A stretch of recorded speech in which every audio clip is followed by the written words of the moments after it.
इस बीच बड़ी खबर बस्तर से, जहां पर शव दफनाने को लेकर विवाद का मामला सामने आया। सुप्रीम कोर्ट ने शव दफनाने को लेकर फैसला लिया है। शव को 20 किलोमीटर दूर करकवाल में दफनाया जाएगा और सभी लॉजिस्टिक मदद दी जाएगी, सुप्रीम कोर्ट ने कहा।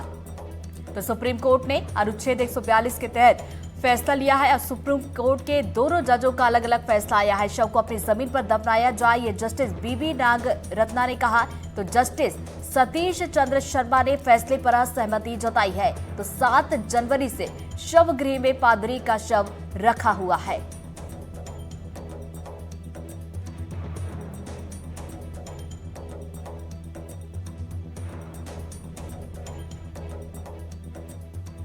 वही एनडीटीवी के रेजिडेंट एडिटर अनुराग द्वारी ने बेटे रमेश बघेल से खास बातचीत की है, आपको सुनवाते हैं। फैसला दिल्ली में सुप्रीम कोर्ट में आया है और इस वक्त हम बस्तर के छिंदावाड़ा गांव में हैं। यहाँ से सुभाष बघेल, जिनकी मृत्यु 7 जनवरी को हुई थी, उनके बेटे रमेश बघेल और उनके रिश्तेदार इस मामले को पहले उनकी मांग यही थी कि उनके शव को अपने गांव में, जो पुरानी कब्रगाह है जहां पर उनके पिता पुरखे दफन है, वहां पर इजाज़त दी जाए। लेकिन सुप्रीम कोर्ट में 2 जजों की राय अलग अलग है और आखिरकार फैसला ये हुआ है कि करकापाल में जो कब्रिस्तान है वहीं पर उनके पिता के शव को दफन करना होगा और प्रशासन, पुलिस जो भी इसके मद्देनज़र सुरक्षा के इंतज़ाम हो, चाहे परिवहन का इंतज़ाम हो, वो करे। रमेश बघेल जो इस पूरे मामले में, इस पूरी लड़ाई को उनके पुत्र हैं जो कानून की दहलीज तक लेकर के गए, उनसे बात करते हैं। इस फैसले, चूंकि ये फैसला आपके मन मुताबिक तो नहीं है, तो ये पूछना तो ठीक नहीं होगा कि ये इस फैसले पर आपकी क्या प्रतिक्रिया है। जाहिर सी बात है, आप निराश होंगे। लेकिन अब सुप्रीम कोर्ट ने चूंकि कह दिया है, तो फिर आप करकापाल में ही दफन करेंगे? सर अब उच्च न्यायालय तक गया मैं, और जो भी उसका निर्णय होगा उसका तो पालन करूंगा, उससे बाहर नहीं जा सकता। लेकिन 100 बात की एक बात बोलूँगा, खुदा पहाड़ निकला चूहिया। ये तो शुरुआत से 7 तारीख से ही मेरे को सुप्रीम कोर्ट जाने या फिर हाई कोर्ट जाने से पहले ही गांव से ही फरमान था कि तुम यहाँ दफन नहीं कर सकते। अब उतना दूर जाने के बाद भी उच्च न्यायालय मेरे पक्ष में, या मेरे पूर्वज पिताजी के पिताजी की जहाँ दफन किया गया था वहाँ के लिए आदेश नहीं देके मेरे साथ नाइंसाफ़ी हुआ है, बस। माता जी को बताएंगे, थोड़ी देर पहले बहुत परेशान थी, उनकी आंखों में आंसू थे। अब उनको बताना या उनको कितना मुश्किल होगा आपके लिए?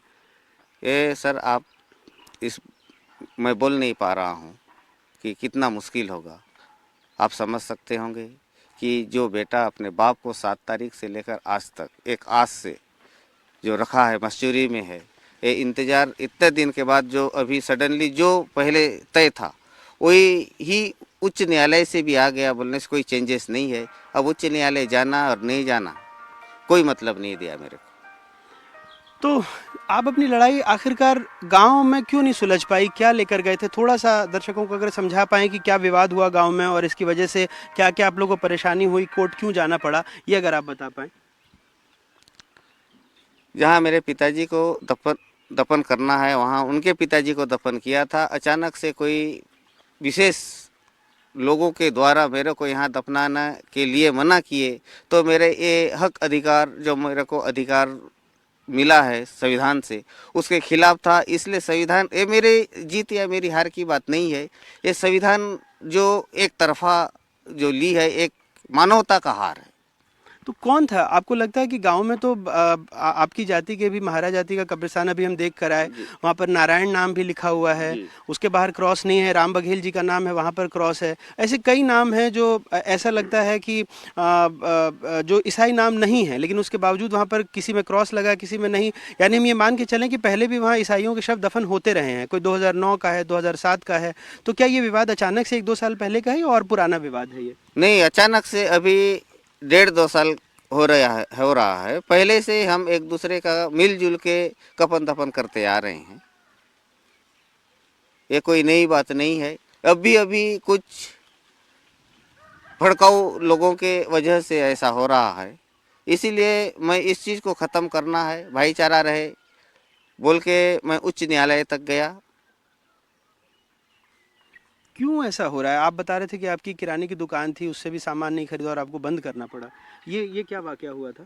सर, यहाँ हम लोग ईसाई धर्म को, वो ईसा मसीह को पूजने के वजह से ये सारी चीज़ें हो रहा है।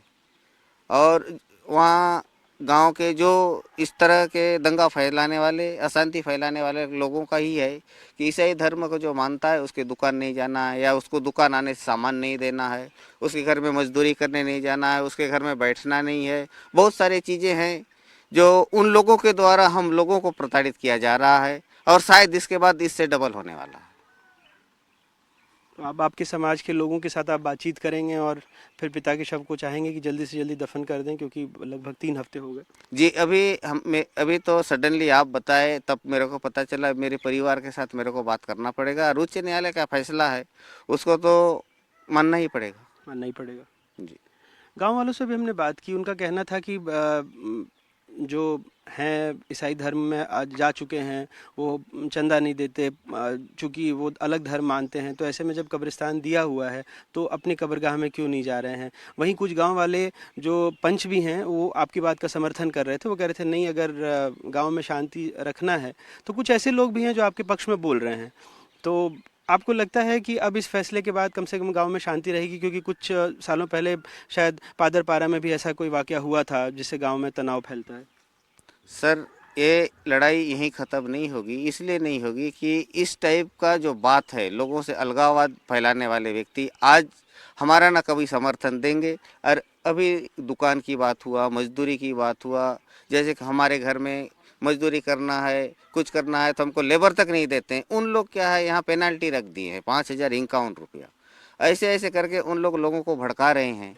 और जाहिर सी बात है कि हाँ, अभी मानवता शर्मसार की ओर है, और उन लोग भी अभी ये बयान दे रहे हैं।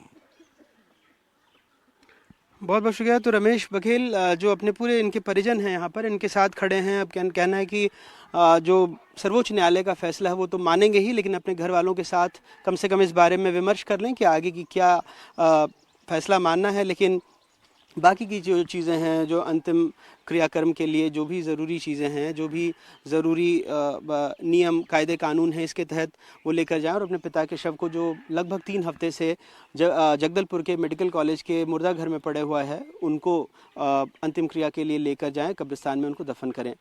छिंदावाड़ा गाँव से अपने कैमरा सहयोगी रिजवान खान के साथ अनुराग द्वारी, NDTV। कांग्रेस नेताओं को बहू पहुंचने को लेकर केंद्रीय मंत्री शिवराज सिंह चौहान ने एक्स पर पोस्ट कर तंज कसा है।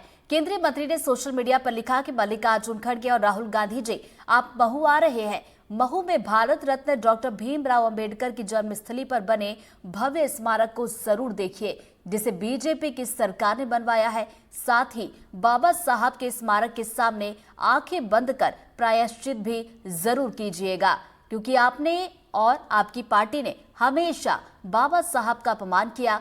मध्य प्रदेश में आजादी के बाद दशकों तक कांग्रेस की सरकारें रहीं, लेकिन कांग्रेस ने उनके जन्म स्थान पर न तो कोई आयोजन किया और न ही कोई स्मारक बनाने की कल्पना की।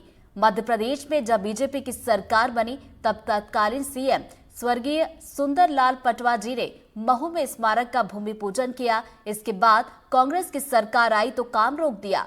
फिर जब बीजेपी की सरकार आई और मैं मुख्यमंत्री बना, तब हमने बाबा साहब के सम्मान में दिव्य और भव्य स्मारक का निर्माण कराया। मध्य प्रदेश में अब अंबेडकर महाकुंभ का आयोजन होता है, जिसमें बाबा साहब के हजारों अनुयायी आते हैं।